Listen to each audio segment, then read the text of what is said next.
Tonight's discussion on chronic illness with Nitika Chopra and Meghan O'Rourke is part of Table Talk, a reimagined series that was created by and for underrepresented communities. My name is Andy Engel, and I'm senior programmer at Reimagine. For those who need a visual description, I've got glasses, blue shirt with flowers, and I've got a bright orange background behind me. Here's the central question of our Table Talk series. What does it mean to live and die well, specifically among groups that have been historically marginalized, who experience obstacles to healthcare and death care? Our vision of Table Talk is that it becomes a regular booster shot of sorts for knowledge, empathy, cultural humility, and community. While these conversations are by and for underrepresented communities, everyone is invited to these spaces to witness, listen, and learn. And you can view this recording and all of our Table Talks to date at letsreimagine.org/Table Talk. I'll be putting links in the chat later after I do my spiel, because I can't do two things at once. And we'll be sending out this particular recording to you and to everyone who has registered. Tonight, I'm so honored to have Nitika Chopra and Meghan O'Rourke in conversation. They'll be chatting for about 40 minutes, and then we'll follow that with 15 to 20 minutes of Q&A. So I hope you'll prepare questions. Feel free to put them in the chat if you want. I'll try to collect those and make sure that Meghan and Nitika are aware of them. And if you can, turn the camera on. It's really nice to see faces. And for those who wish, click on the CC icon at the bottom of your screen, your Zoom, to get a live transcript of what's being said. And feel free to send me a note in the chat privately. If you've got any technical issues, I might be able to help you. Each month this summer, we are presenting programs on Wednesdays that focus on a theme. In August, we're currently focusing on physical health through the lens of growth and transformation. These are spaces to express and discuss the difficulties we all face with serious or chronic illness, disability, and injury, as well as pathways towards growth. As some of you may know, we at Reimagine have been leaning into the theory of post-traumatic growth. And that's the sciencey name to describe the struggle we experience with grief, loss, adversity, and then using that experience to spark discoveries about ourselves, about our communities. And by the way, this concept of post-traumatic growth, or PTG, it's not unique to Western science. You can find it in all sorts of global traditions. PTG is rooted in psychological research. The concept is that those who experience adversity and loss may also experience strength, optimism, more meaningful relationships, a deeper appreciation of life, as well as heightened spirituality and purpose. Now, I want to stress that growth doesn't have to happen all the time. And it is perfectly acceptable and normal not to experience growth as well when you're encountering loss.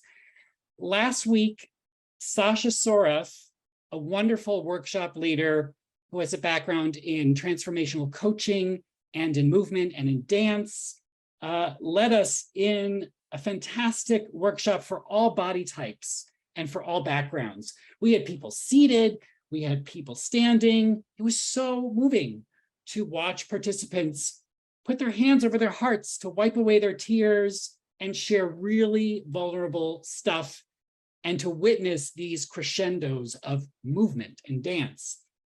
And I wanted to share a few of Sasha's prompts with you because I just thought they were so wonderful. What is the grief you are carrying? How can we touch grief and not be consumed? Move from a body part that feels resourced. Meditate on a time that you felt strong, capable, and resourced. And finally, if your grief could move, what would that look like? Next Wednesday, we're continuing this conversation on chronic illness and transformation. We've got a panel discussion featuring artists from a variety of disciplines, and you can register for these events at letsreimagine.org. The majority of us are Zooming in from the United States, also known as Turtle Island by Native Americans and their allies. I'm in a Lenapehoking, and I believe Nitika and Meghan are as well. And that's where a large metropolis called New York is located on occupied land. I ask you to join me in acknowledging Indigenous communities in North America, their elders, both past and present, as well as future generations. I'm stating this because it's a small step to continue the process of dismantling the ongoing legacies of settler colonialism and white supremacy. So I'm very interested in knowing where all of you are, and I will look at the chat and I will see, I imagine some of you have already posted this, but let us know where you are. And there's this wonderful website called native-land.ca. I'll put that in the chat too. And you can learn about locations of all Indigenous people, past and present.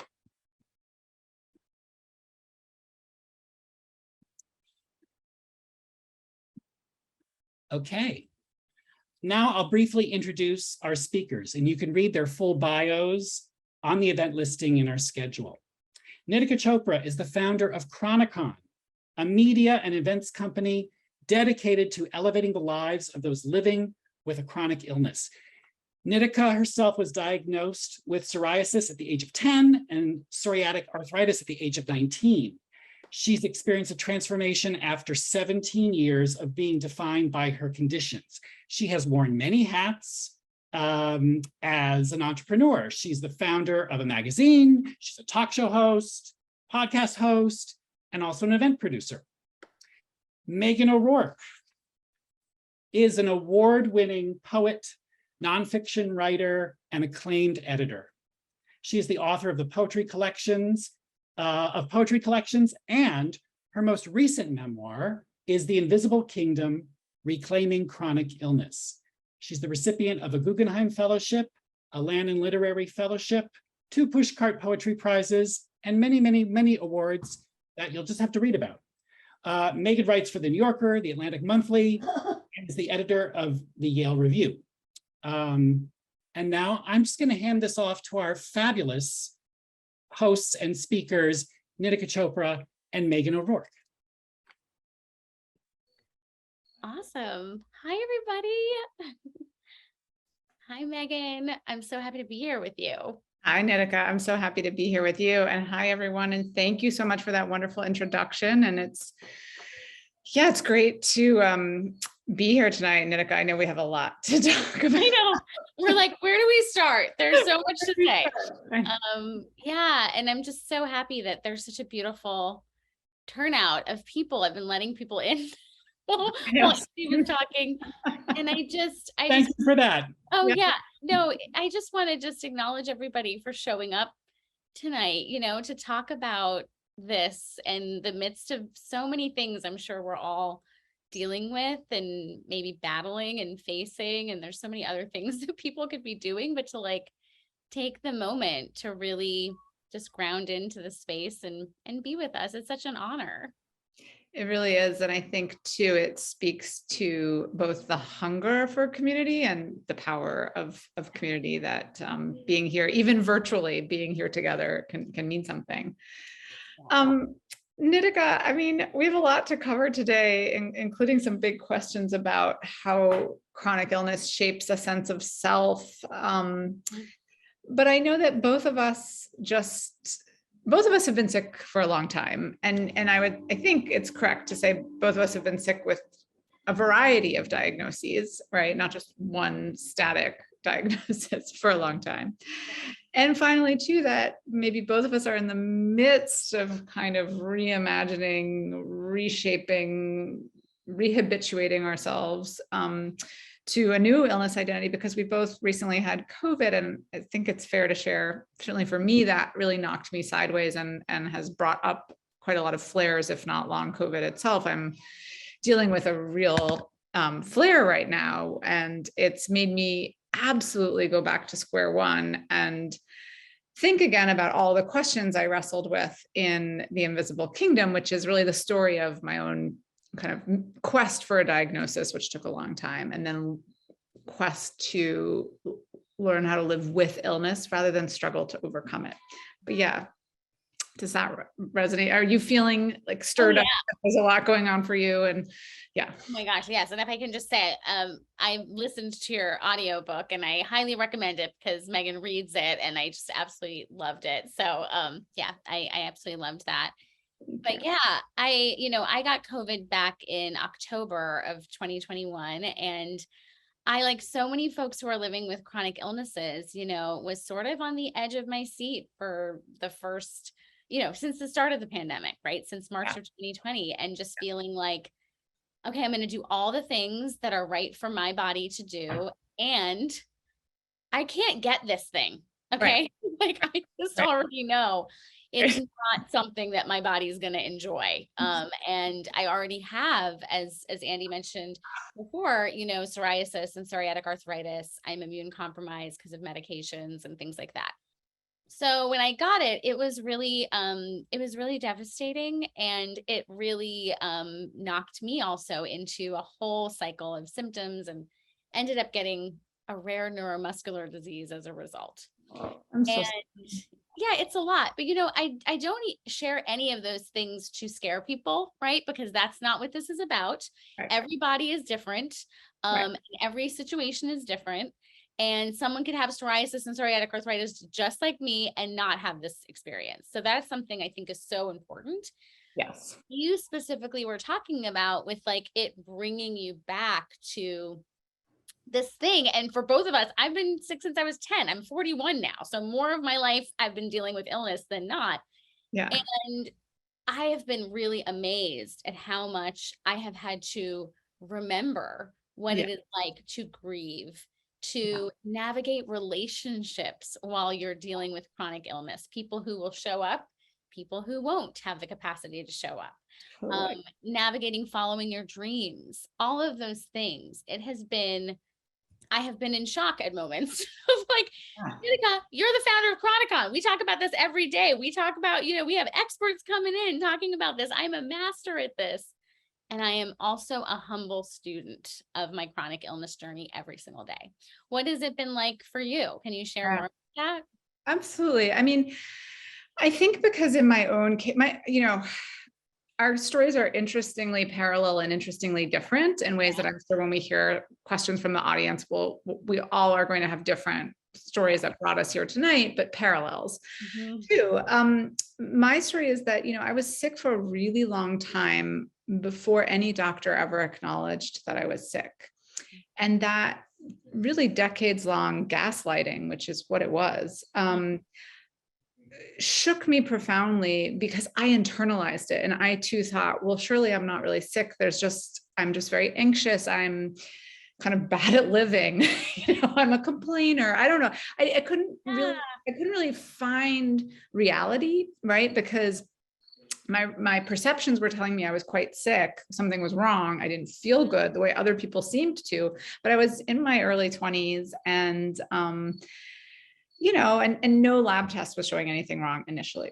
So I mentioned that by way of saying that I think what having COVID and having this flare that has happened after COVID really brought me back to was all of the ways that illness is not just an individual experience, but a social experience, right? And it's shaped by the ways in which our individual body is, as you said, we had to all be careful in COVID. Those of us who are already immunocompromised or already vulnerable, kind of our futures are shaped by the actions of others. In my case, I was thinking about how I'm a reporter. I have incredible contacts and sources. I've done this for 20 years, been sick, that is. And yet after COVID, with a whole new set of symptoms that I didn't know how to negotiate and place, I felt like, wait, who am I calling? Who's going to help me? I felt like a child again. I felt like a lonely and scared child. And I knew I had the resources to figure this out and learn to live with it, but it was really discouraging, right? I mean, it's just discouraging. And I think it was a vivid reminder of something I know you think about and talk about all the time, which is that, and a point that I try to make in my book, which is that chronic illness is not a fixed thing, right? It's not a broken bone that you heal and you get over it. It's a state of continuity that changes all of the time. It reminds me a little of parenting. You may see visits from my children soon, but there's this truism in parenting that as soon as you get it all down and you're like, I got it, I'm on it, it changes, right? And yeah, but I wonder if you're, one of the questions Andy asked us to think about is illness and the sense of self, and does illness change a sense of self? And I wonder if you could talk a little bit. I mean, we've talked about grief. Yeah, how do you think of it as impacting sense of self? Yeah, I love that question. I think, now looking back, it changed everything about my sense of self. I mean, getting a diagnosis at 10, I was not a fully developed human, on any level.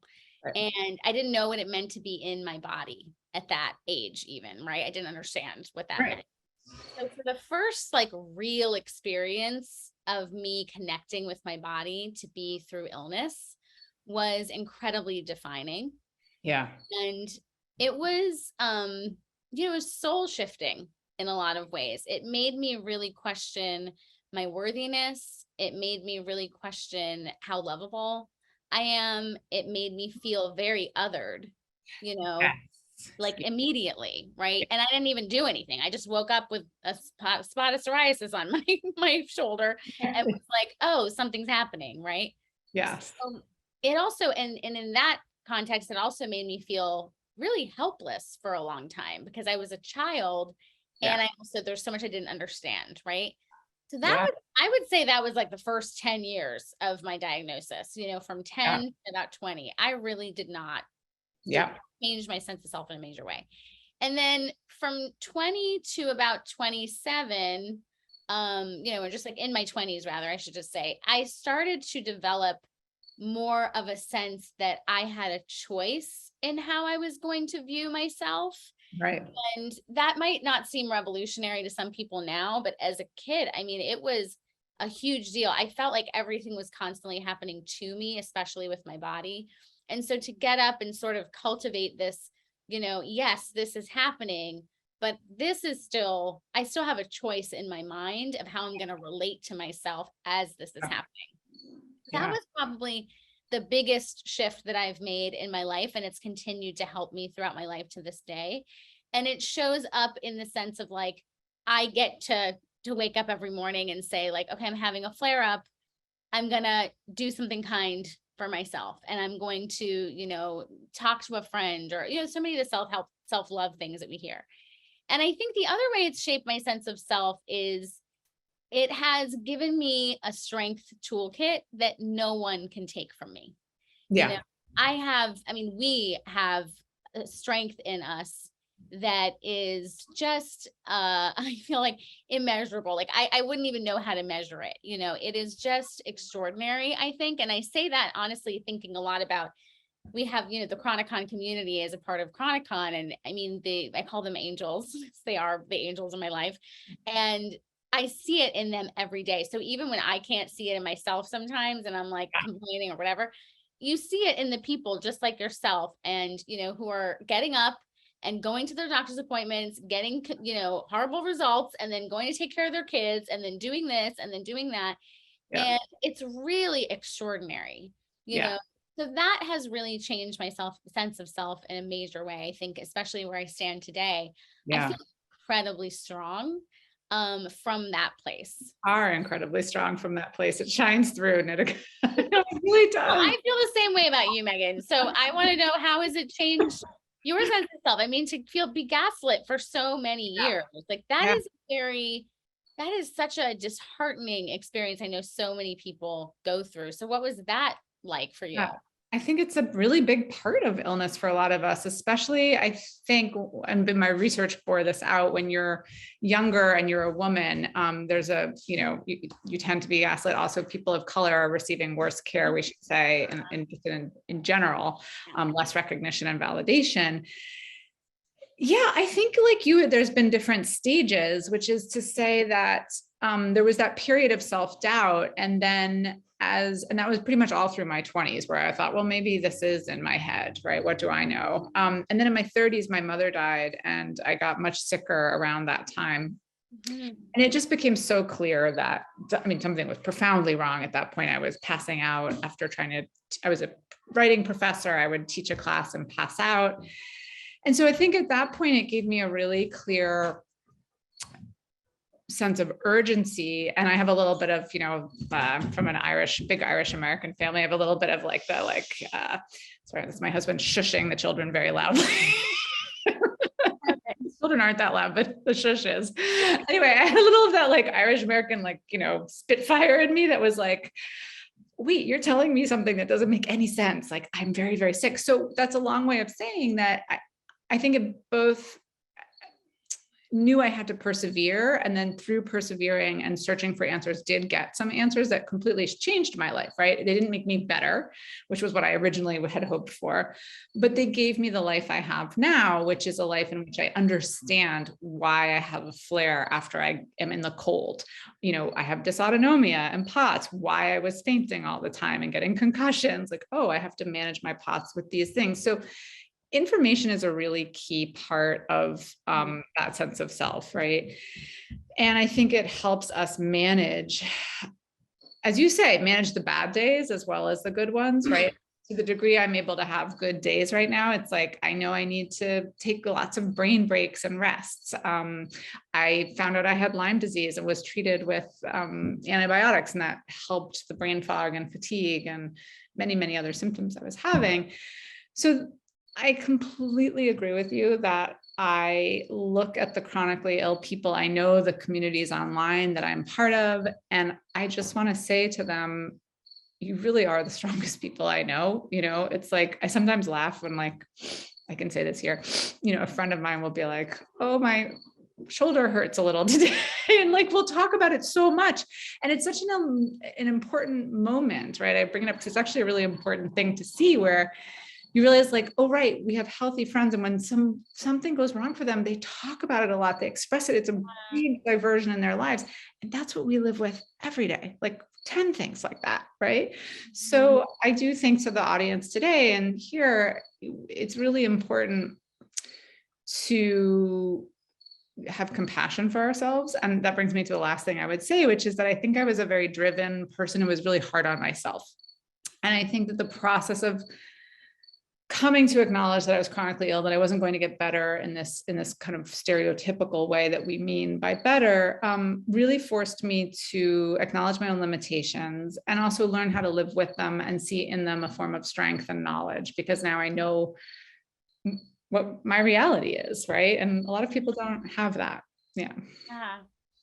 Yeah, it's what's coming up for me is, I love that you've come so far, with being kinder to yourself, because Lord knows we need it. We all need it. I'm always good at it, but I try.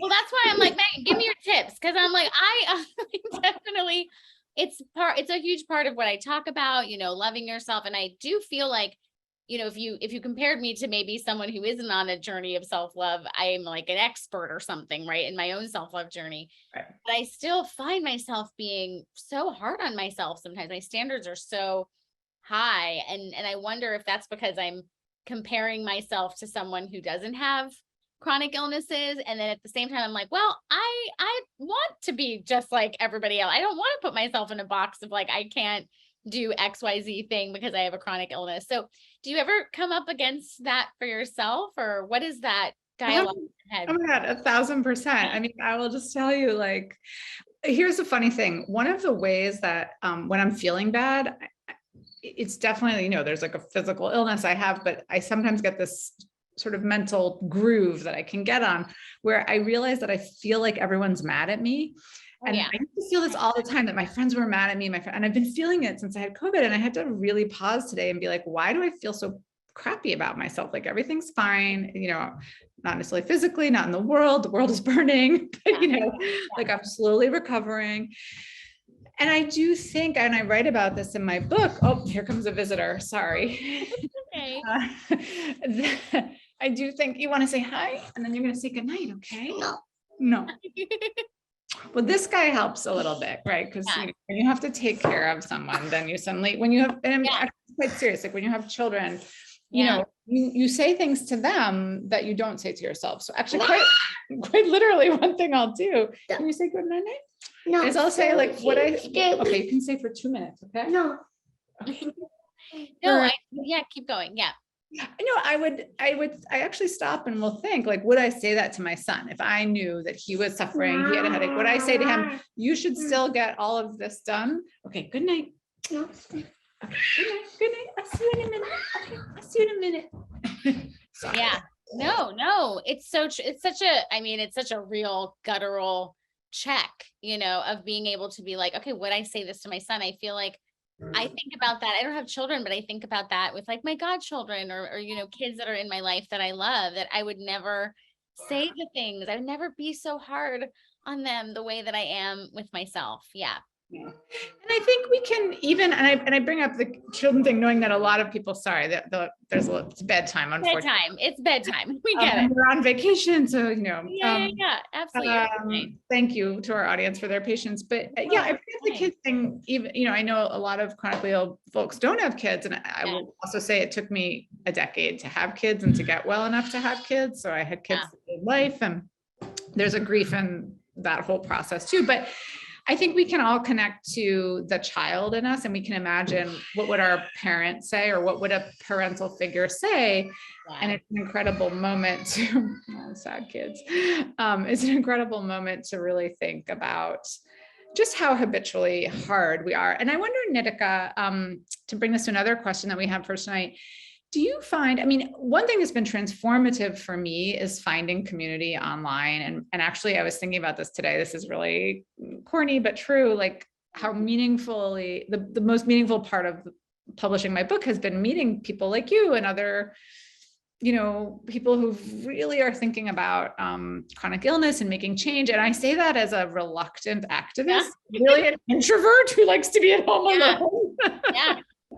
But I feel so passionately about this subject. And I wonder if you feel like community and allyship, what are strategies that, if you think back to when we were both sick, I felt very alone. And I also felt like I was the only person like me, and that every battle I struggled was my own. And it took so long to realize, like, no, this is our collective battle. It's a collective push for recognition, for reimagining society, reimagining disabled spaces, spaces for the disabled, et cetera, et cetera. So I wonder if you've got, this is your world with Chronicon. Could you talk a little bit about strategies you see for allyship and, how we help people advocate for themselves when they go to doctor's offices, with jobs, with family members, relationships? Yeah, it's such a great question. The first thing that comes up for me is just acknowledging the feat of what it is we are trying to come together around, right? And that's something I've been thinking about a lot. And I don't say that as like a negative thing. I'm just like, let's level set what we are trying to do. Because really the way I think about it is we're trying to shift culture that is really being held up by systems that are not here to support us, right? So, the healthcare system in general, it's just not set up to really have us be supported in the ways that would be really meaningful for us, right? Just to take one of those systems that are out there. Yeah. So I think honestly, a lot of my work has been in building Chronicon, especially, has been around me just sitting and acknowledging that I'm like trying to steer the Titanic of these systems with community, with events, with media, with you writing your book, with you putting out articles and, all these things. It's like, that's what we're doing. It's not just to talk into a void. It's really to shift that culture. Absolutely. Right. And so that's the first thing I think. And then in terms of, I think what we are doing is activism. Yeah, I agree. Yeah, and I'm an introvert too. People always think I'm an extrovert. I'm a very enthusiastic introvert, but I'm definitely an introvert. And and so I think that owning that in ourselves, and also kind of coming to terms and to peace with the fact that it isn't actually that fair that those of us who are sick and struggling with this are the ones that have to fight. And I don't think it's fair. And I think for a long time, I in my own life was like hoping someone would jump in, I was like, Absolutely. Yeah. right? Yeah. And I was, okay, someone's gonna see that we're over here waving our hand, trying to get them to pay attention to us. And I think after a while I was like, oh, no one's coming. Okay. I need to just speak up. So Yeah. I think figuring out your way of doing that is really, really important. Not everyone's way is going to be posting on social media. Some Right. people's way is going to be going to, their local whatever and saying, do you have a program for people with disabilities? I happen to, think that this would be a great idea for someone in our community who might need extra support in this way or something like that. Behind the scenes, volunteering your time, doing some research if you got to do it in bed, right? Because let's be honest, like sometimes it means that we have to do something virtually while we're having a flare at our computers in bed. So figuring out what are those ways that you feel called to share, that you feel activated and passionate around, and then how can you do it without causing more illness and suffering in your own life, right? Because that is the most important thing. We don't need you to lift us up and bring yourself down at the same time. And it's such a fine, such a fine line, such a balance. Yeah. So those are some of the things that come up. But I think lately I have really been thinking about all of those systems that are in place that are just not set up to support us, and what a shift we're really aiming to make with every single move that we're doing. Yeah. Yeah. That brought up a couple of things for me too, just listening to you. It's like little thoughts bubble all the time. I could talk to you for all day. All day. Me too with you, Megan. All day. I'd love to do that someday when we're both feeling well enough. I would love that. I would love that. But I'm thinking about that question of advocating for yourself among, friends and family too. And I imagine that I'm thinking what you said about you kind of waiting, like, where's somebody? Where's somebody? No one's here. Yeah. And, I think at some point as a chronically ill person, you realize like everyone's got their problems. And so they're not gonna just see and come help, right? In the main. And I think of this in two ways, like how do we help other people who are suffering, right? In ways that are different from us. And I think one thing that being ill taught me is just to stop, recognize and say, I see what you're going through, and not try to fix it and not try to solve it. Now, I understand it too. Like I think about things that I don't experience, other kinds of structural inequities. And I just think it's taught me a lot about just the active witness. Yeah. But I think one thing that I finally realized I needed to do sometimes, which still makes me very uncomfortable. Okay, we got you. What is it? For help. And sometimes to even like write an email to a friend that I trusted and say, I'm really suffering. I just need to put this in words to you. And I found that sending emails was really effective in a way that trying to grab someone on the spot and say, this is what's going on. Wasn't as much for me as for them. And it was one thing I would encourage people to do is put some things in words and write to someone and say, I feel like actually there's something about email that creates this space for that receptiveness sometimes. And in my experience, it's been rewarding. You don't always get the response you need or want, but I feel like it's been more in those moments than sometimes one-on-one, that I've both been able to say exactly what I need and mean, and also not even ask anything, but just bear witness to my own story. Then again, I'm a writer, so I like to write things down. Yeah. No, but I've found that with email. I feel like that I actually haven't called on that as much as I probably could, but there've been a couple of times in my life where I've sat down and specifically wrote emails when it's kind of been really dire and I've really needed to. And I do feel like it creates this container because people are usually going to respond when they have the ability to be thoughtful, I find, with emails, right? If it's not just a quick response kind of thing. So I think that's a great tip, and it's free, which is always my favorite kind of tip. Exactly. So, anyone can afford that. And I think that it's really important to be able to give yourself that space. I love that you do that. Yeah. So, okay. So now we have these journeys with our post-COVID journeys, or not even post-COVID, like experiencing COVID. Ongoing COVID journeys. And we have our own other chronic illness cocktails that we're dealing with, right? And I'd love to know, like, as we continue to navigate these things, like as we're going through, do we go out more? Do we stay in more? Like, all these different things. What are some tips that you feel like people can lean on for like navigating this next phase for themselves? I feel like we should try to, I mean, I don't even know, but I feel like we should try to talk about it, Right. And I think it connects to Andy and Reimagine's questions around growth and transformation too, right? So there's like the pragmatic and then there's the sort of spiritual. Yeah. Look, I personally, in this moment, I'm going to be very cautious, both me and my son, who has I have something called Ehlers-Danlos syndrome. He has it too. So he was also hit really hard by COVID. And so I've been thinking about this a lot in terms of spaces like schools and children, and how do we make space for children to learn and venture out in the world in the ways that they're supposed to, but also be safe. And I have to say, Nitika, I mean, I feel more passionate than ever about, I was starting a new book that's really unrelated. And then I just am like, I don't know, I got to keep writing and talking about this because we're at a really important inflection point where I'm highly concerned, and also maybe a small part of me optimistic.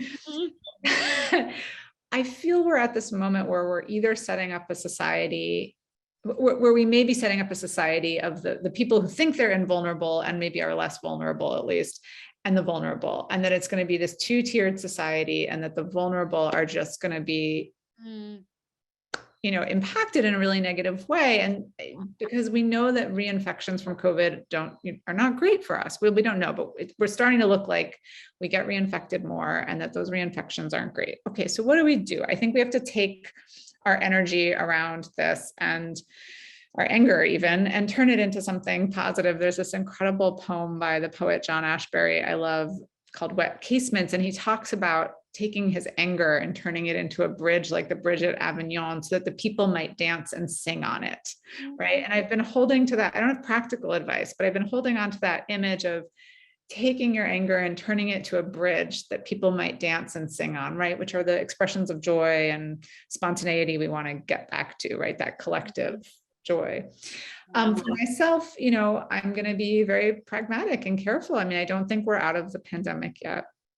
But I think we're very adaptable creatures, right? And I think that is what I've learned from chronic illness, right? It's not like in my book, I have a chapter called the wisdom chapter where I question the idea that, whatever doesn't kill you makes you stronger, right? And I say, I actually really wish I had not gotten sick and not learned the lessons I learned.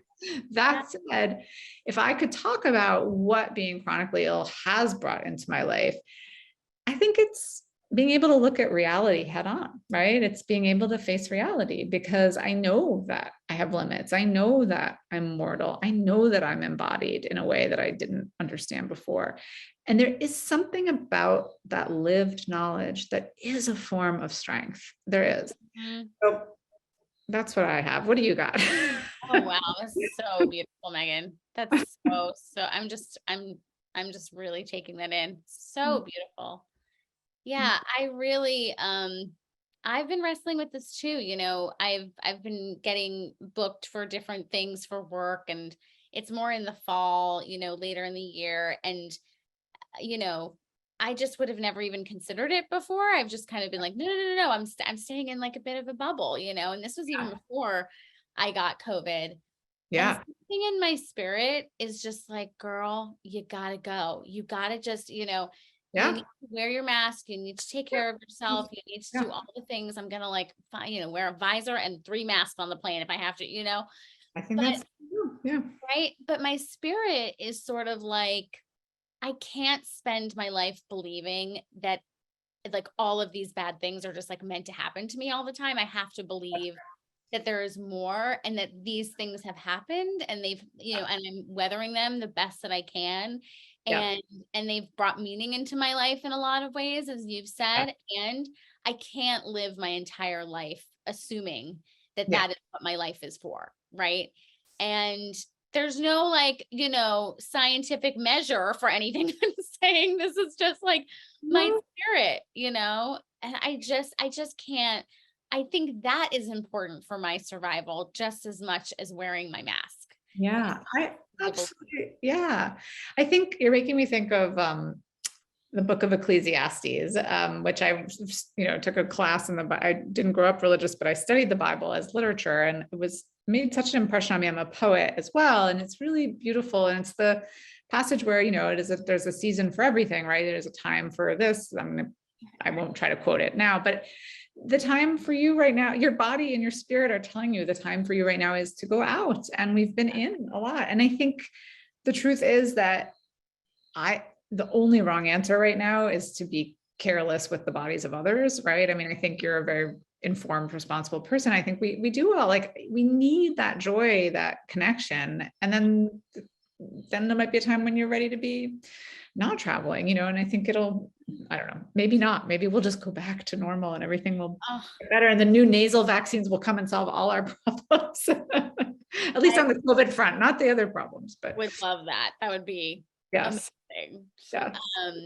Yeah. Well, I love that we're exploring this. And I know we have 5 or 10 minutes before we kind of start opening it up for questions. I'm excited to talk to everybody about their questions.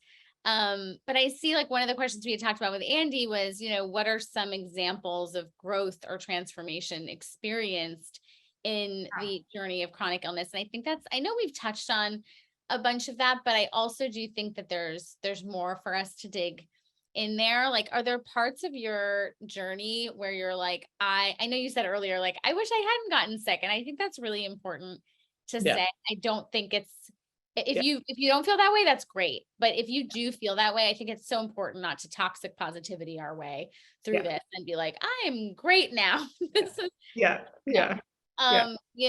But are there periods of your life or areas of your life where you're like, wow, if I hadn't experienced the last 20 years of what I've been going through, I know I would not know how to handle this, or I would not have navigated this with as much grace or strength? It's made me a better parent. And it certainly has brought me to some of my subjects as a writer. And, writing is something I've always done. Writing is sort of my great passion. It's how I make sense of the world. It's that sense of flow and immersion. And I just love language and I love it. And I feel so lucky to be able to do it. And I do think that in my writing, always was gravitating toward questions about community and the social, but I didn't really have a framework for them. And I also think, I was a self-absorbed young person, right? as some of us are, at least. Yeah, definitely. And actually, in retrospect, I think that's complicated. I think some of that self-absorption was that I wasn't feeling great already. And so there was a lot of self-protection going on. Yeah. Right. But I do think that it has brought compassion as one of those abstract nouns that can get very easily devalued or deflated. As a writer, you want to reinvigorate it. But I really mean that. It's brought a kind of lived sense of empathy for others, including my children, but also just everyone around me. And I kind of, in a funny way, that's made me enjoy or feel more present in my life with people, as opposed to my life in my head, which is, as I sort of gestured at earlier, where, I love to live in my head, but my life with people has become far richer now. Now, when I was really sick and I had no answers, it wasn't. And I think that's important to say too, right? That it's not one thing. And it really depends on a point I try to make in the book, is that we can't ask people to find grace or meaning or growth unless we create the social conditions for that grace and growth, the healthcare structure, the anti-racism work, whatever it might be, the validation and the recognition of one another as whole dimensional humans. Yeah. What about you? Yeah, I love all of that so much. Yeah, I mean, honestly, very similar, just in different areas of my life, but very, very similar, in terms of it brought me to my life's work. I mean, Chronicon and the work that I do, and I get so emotional whenever I talk about Chronicon. My community knows I just start crying all the time thinking about it, because it's so deep for me, and I know it is for you too. It's just, it also brought me to a very, very strong spiritual place within me. I'm not religious either. But it brought me to just have that fight in me to believe that there's something more, and that my life is not for suffering. It's actually for something quite beautiful and quite meaningful. But I have to fight for that. I do. I have to fight for that. And being in relationship with something bigger than me, whatever you want to call it or whatever resonates with you, has been the most transformational relationship of my life. And I sort of came to that at a very young age because I felt like no one did understand what I was going through. Yeah. So it was a lot of, conversations, that were alone in my room, trying to connect to something bigger than me. And that brought me to creating Chronicon and the community that we have, seeing that in those folks every single day. It's just a constant reminder of my own ability to have empathy, my own ability to have strength, how much of that there is in the world. And just how, and also like the richness that you were talking about, I think is really, really huge, because there is that with people who have been through what I have been through in their own way, in their own versions. There's so much, we do face the truth head on, I find, especially as I've gotten older, that's been such a huge thing. And I saw like some of the chat questions, which I cannot wait to dive into them. But I saw a lot of them were around like relationships and stuff. And I feel like relationships have been I have the most extraordinary relationships. And it's also been one of the hardest parts of my chronic illness journey. Partly because I want to be understood and I'm not, especially when I was a kid, partly because I don't have the energy to pretend. Right. And we live, especially in America, we live in a society that is obsessed with pretending or, creating lots of systems to cover up a lot of things. Right. And so I don't have the energy to pretend. So to find people who meet me there has been one of the greatest joys when it happens, but one of the greatest challenges as well. So I just really, really resonate with so much of what you shared. And I'm so glad that I could talk to you for days. I'm so glad that we've been able to chat with each other. And I'm excited to hear from the audience. I think, Andy, I'll kind of pass it over to you, but I think now's the time. I think we're right on time, Meghan, first of all. Right on time. We're exactly, yes. We're dying to hear your questions. I see some good ones I couldn't read the chat too much while talking. Yeah, I don't have my glasses on, so I'm gonna need I'm like seeing and wanting to talk. Yeah, Andy, do you want to? What I can share is that at the very beginning, we had some interesting paired questions on interacting with the non-chronically ill community. And then we had a pair of questions on parenting as a person with chronic illness. And then there was one from Heather about chronic illness and identity, which I think is interesting. So I'll defer to you guys. And I wanted to let everyone know that if you're comfortable and you want to ask your question so we can hear your voice, if you want to do that, feel free to unmute yourself, raise your hand, using the symbol or just wave, and we can call on you. Or if you prefer that we ask the question from the chat, we can do that. Yeah. I want to jump in on the relationship and then also how we as a chronically ill people communicate with able-bodied people about the stakes of the pandemic response and long COVID, which is sort of my obsession at the moment. Yeah.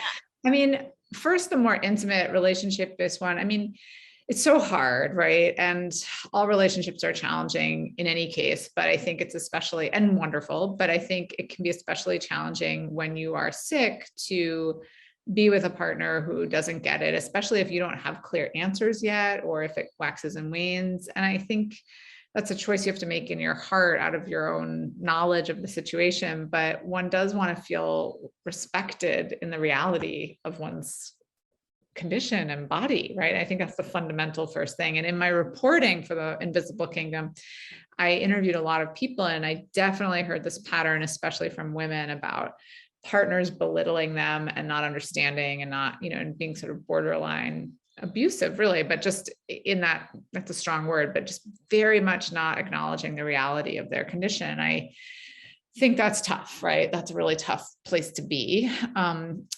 The rest of it, it's like, it can be a struggle to feel like you're a burden on people, but you're not the burden, right? It's something out of your control, and our society hasn't made it easier for all of us. And that's really society's challenge, which brings us to long COVID. I mean, I think that it's been interesting. I follow a lot of activists on Twitter, and I'm pretty active on Twitter, and I see a lot of kind of calls to empathy and a lot of angry, like, don't you get it? Don't you get it? And I just don't think we're going to ever convince anyone those ways. Sadly, I've become enough of a cynic over time, not cynic, but I've just become a pragmatist. And I see that calls to empathy really don't work very much. But I think what does work is activism toward, public health officials, local government, schools, and just coming up with very pragmatic solutions that lift the burden from everybody so that it's just part of society, like air filtration.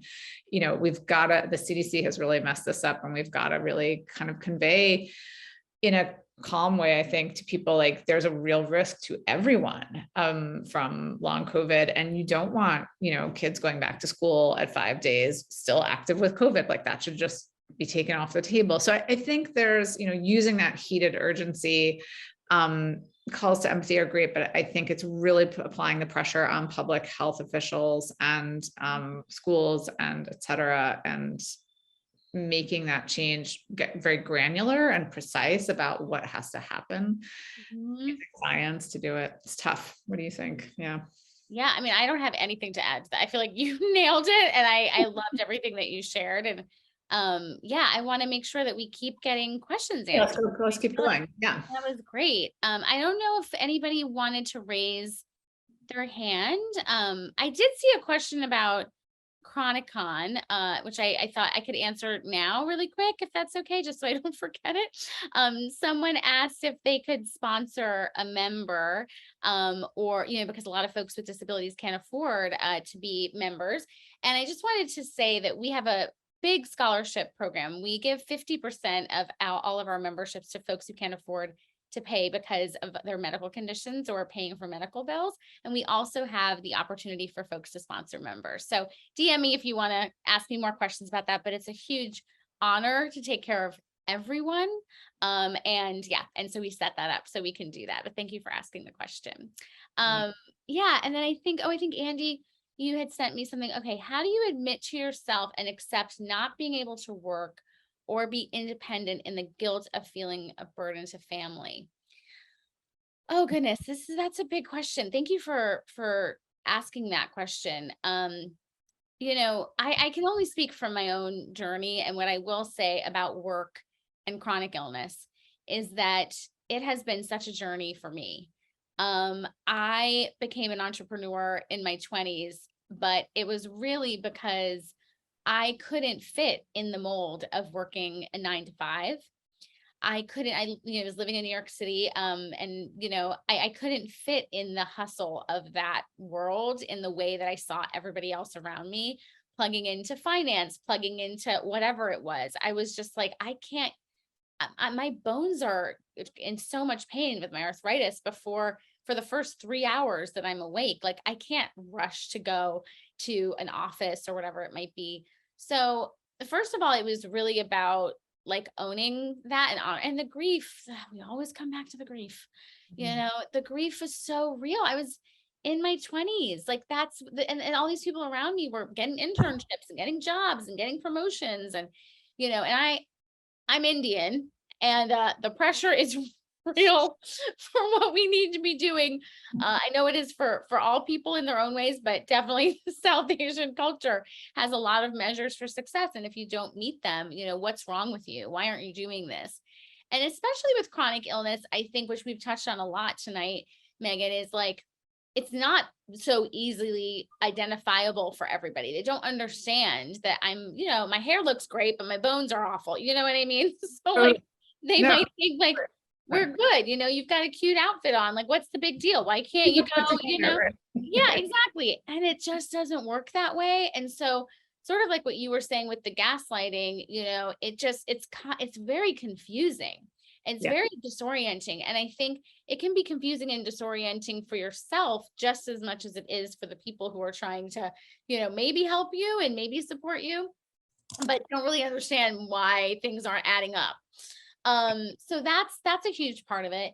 And then the other part for me is I had to, again, fight for, okay, if I want to be a person who is working, I want to have my own version of success. I want to, really honor my skill set, whatever that might be, how do I access that and create that for myself while not putting myself in harm's way? And for me, I also love writing and I love content creation and I love video. And so I was like, okay, well, I can kind of do that from my laptop when I'm having a flare up, and I can write a blog and I can send an email and pitch a brand and do a brand deal, things like that. And I can do it all from my laptop. So I had to spend a lot of time figuring out what those skills were. And just be really honest. Maybe it's one skill. Okay. Maybe it's one skill that meets what I can physically do and what I actually like to do and I'm good at. Maybe it's one thing.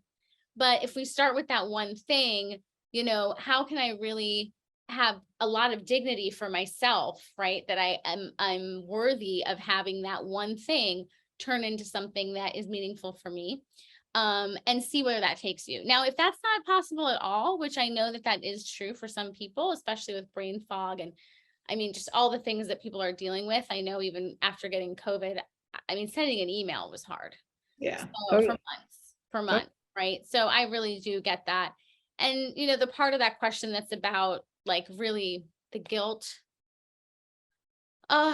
it's hard to tell people how to manage guilt because it's so real and it is understandable in so many ways because you want certain things for yourself maybe that you're not able to create.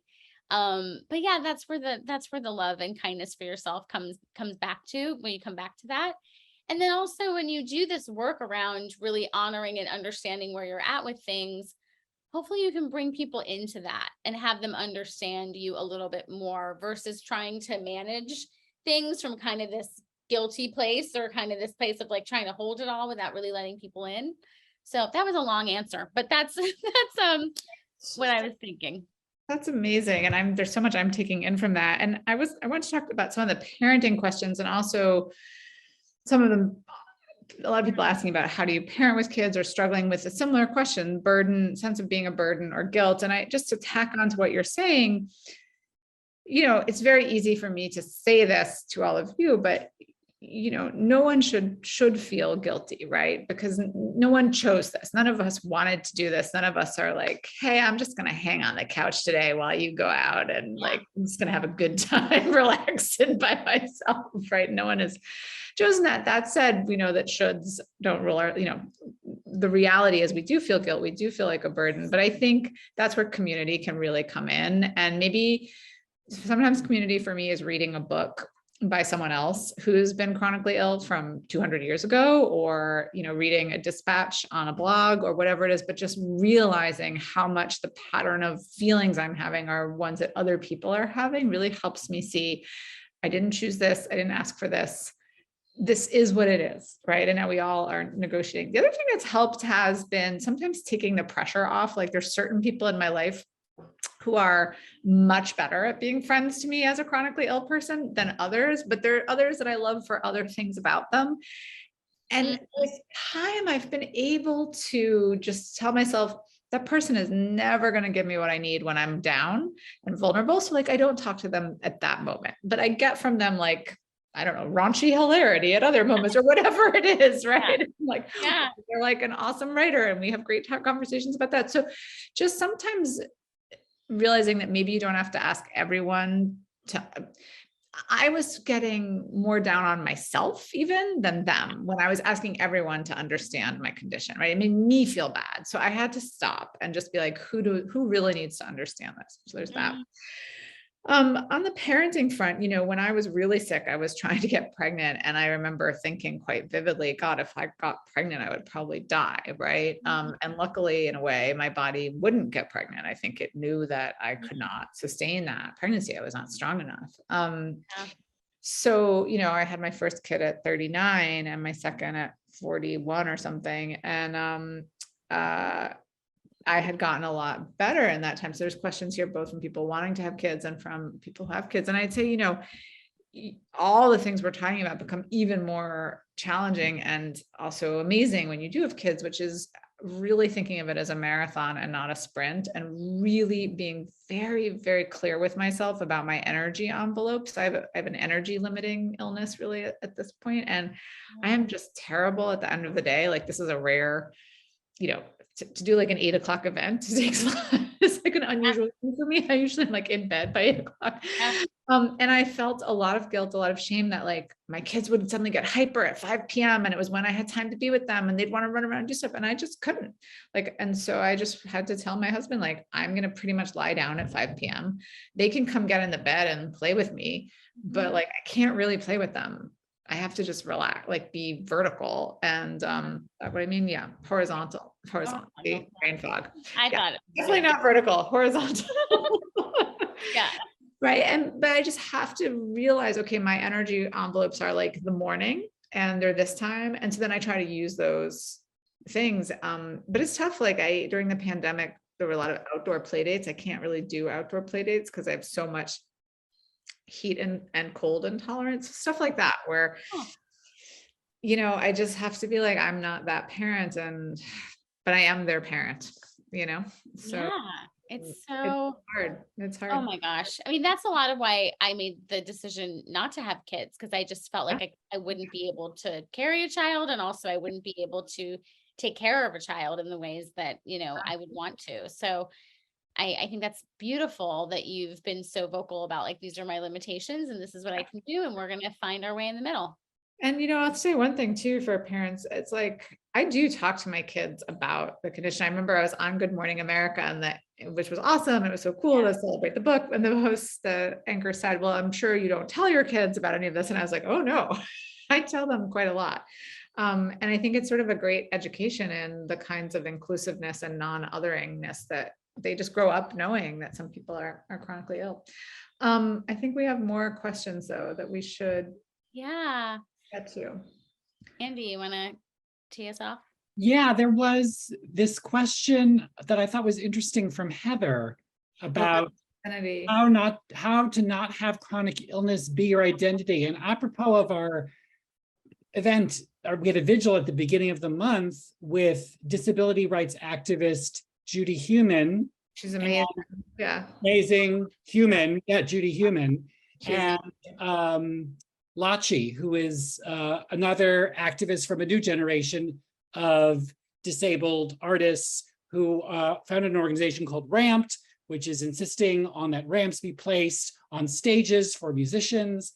Anyway, I'm thinking about Lachi in particular and how disability identity was so integrated into her life. And anyway, I'm just curious about this question. Yeah, go ahead, Megan. Do you want to? No, go for it. Yeah.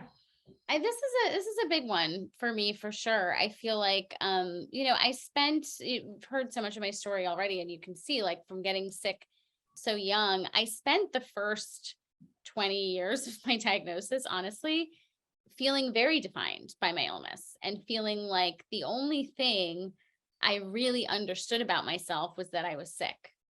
And I didn't really know myself outside of my condition, because I ate based on my condition. I moved a certain way based on my condition. I had friends based on my condition, whether they got it or they didn't. I had a job based on my condition. It was so much of my identity. And so I would say the last 10, 11 years has been a really big unlearning of a lot of that in a lot of ways, right? A lot of those things are still true. I'm still eating gluten-free and all those things because of my condition, but I don't relate to myself in that same way. I relate to myself as a whole woman who happens to have a chronic illness. And that has also taken work. It's a moment to moment choice for me. So I focus on things like, I've been singing my whole life. I love to sing. I'm creative. I'm a woman of color. I am a New Yorker. I'm all these things, right? And I love those things about myself. And so it's kind of up to me to pull those parts of myself out of myself over and over again, and kind of also notice when I am over identifying with my illness. And I do that a lot. Like sometimes, I'll say, oh, I can't do that because of my psoriasis, or I can't do that because of my arthritis. When honestly, I just don't want to do the thing. I just don't want to do that squat that this video is telling me that I'm supposed to be doing. I'm like, I'm good. No, I have arthritis, so I really shouldn't be squatting in this way. When really it's that I just don't want to do the squat. You're right. And so I think that it's been actually very liberating for me, right? Because there are times where, no, I'm not going to go on a 5-mile hike because it's going to fatigue me. And there's reasons why I can't because of my health. Great. I know my limits. But there are all these other times during the day when I can do things and I am a full person having a lived experience. And the choices that I'm making are not just because I'm a sick person, right? Yeah. And that is up to me in those moments. And then there's also that other part, which I'd love for you to speak to this too, Meghan, of like, we are living in a society that is constantly othering us. And then we constantly have to remind them, listen, I got stuff going on over here that you need to pay attention to, and you're not paying attention to it. Yeah. Right. So I'm not saying that it's easy. And I'm not saying that it doesn't have those nuances, because it does. But I think the first part is like where my heart goes to, and then there's the part of the society that we live in that is constantly making us remind them that we have stuff that they need to pay attention to. Absolutely. I love everything you said. And I would just add, this is something I wrote about a lot in my book. It's something I think about a lot. And unsurprisingly, I would say my answer to it changes all the time in my own life. But I definitely struggled with this, especially when I was trying to figure out what was wrong and what a lot of my triggers were. Yeah. And what I would just say is, in my day-to-day life, I try to connect to different aspects of myself, just like Nitika is saying. So I'll try to just connect to the part of me that like loves nature, and I'll go in the forest. It's kind of good for me to take a calm walk, but I love to be in the forest and learn about plants. And I have this app and I learn about all the little, it's very nerdy because I'm a city girl. So I know nothing about nature, but I'm a poet. So I should really know some things. So, I take my app and I learn about a few plants. Yeah. So I think just trying to connect to those other aspects of yourself that are not part of your illness. And I love what Nitika is saying about like, you realize quickly too, that like, it does clarify for you what you really want to do, right? Because a lot of things take energy or are demanding in various ways. And it's sort of helpful to have that clarity. And that goes even beyond illness, and it's part of you.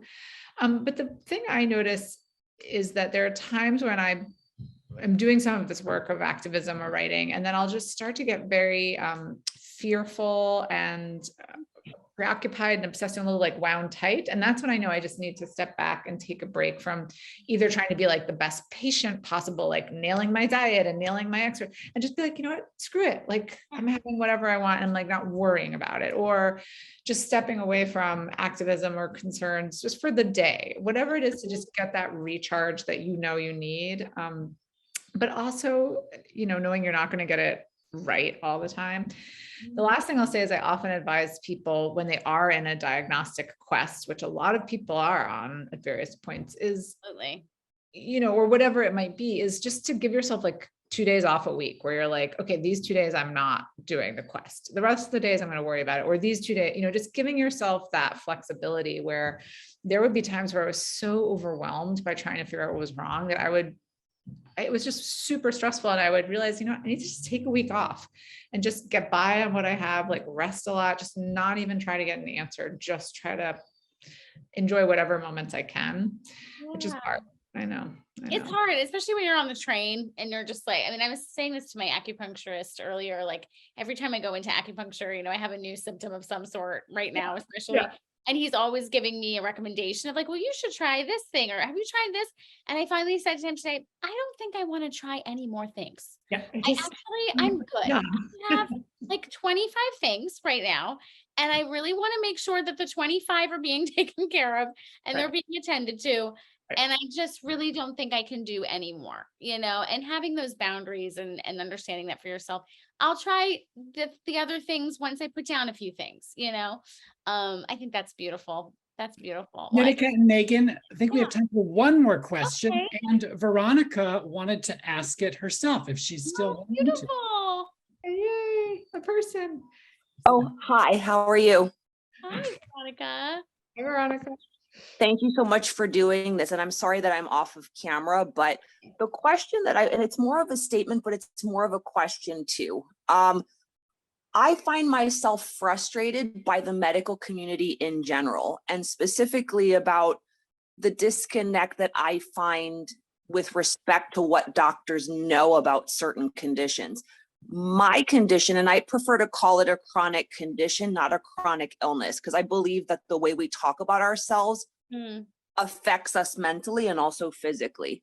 The fact that most doctors don't know much, and oftentimes they don't know what they're talking about. And while they may have medical degrees, I know my body better than anyone. And I think that that was the hardest thing that I had to contend with in the 4 or 5 years that it took until I received a diagnosis. And I received a diagnosis when other doctors were telling me that there was nothing wrong, that I should go see a shrink, because my illness sort of started manifesting right around the time my father died. And I knew that it wasn't a psychological issue. I knew I was grieving, but that's not what was making me sick. And so even now that I have a diagnosis, I have a condition that doesn't really have a known origin. Nobody knows what causes it. And the treatments are very much treatments that have been studied in very small groups of people. And I think there are people on this video call that can understand what I'm talking about. How do you deal with that? How do you deal with a condition that people don't really understand and that really isn't easily treatable? Yeah. And you still have to, and you still have to trudge on, and I'm a professional. I own my own business. I am, for the most part, fully functional. I have fatigue. I work out 5 days a week. So I have persevered despite what I sometimes feel in my body. Not because of my doctors. It's mainly because of me. And that's my question, is how do you deal with that? Because I still feel gaslit from time to time. Totally.